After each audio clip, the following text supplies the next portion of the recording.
ప్రార్థన చేస్తాం. ఈ నామమును బట్టి అయ్యా నీ పిల్లలు మీరు దర్శనం ఎవరు పెట్టి 13 చూడలేదు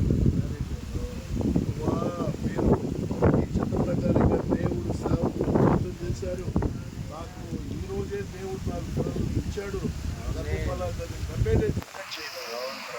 యేసు నామములో మీ పట్ల చేసిన ప్రార్థన ఫలించును కాక. చక్కగా ఆ యొక్క మందిరంలో సాక్ష్యం చెప్పి దేవుడి కొరకు దేవుడు మాకు ఇచ్చాడు అని జీవితాంతము ఆయన సన్నిధిలో నడుచుకునేదానికి ప్రభు మిమ్మల్ని అభిషేకించిన ఈ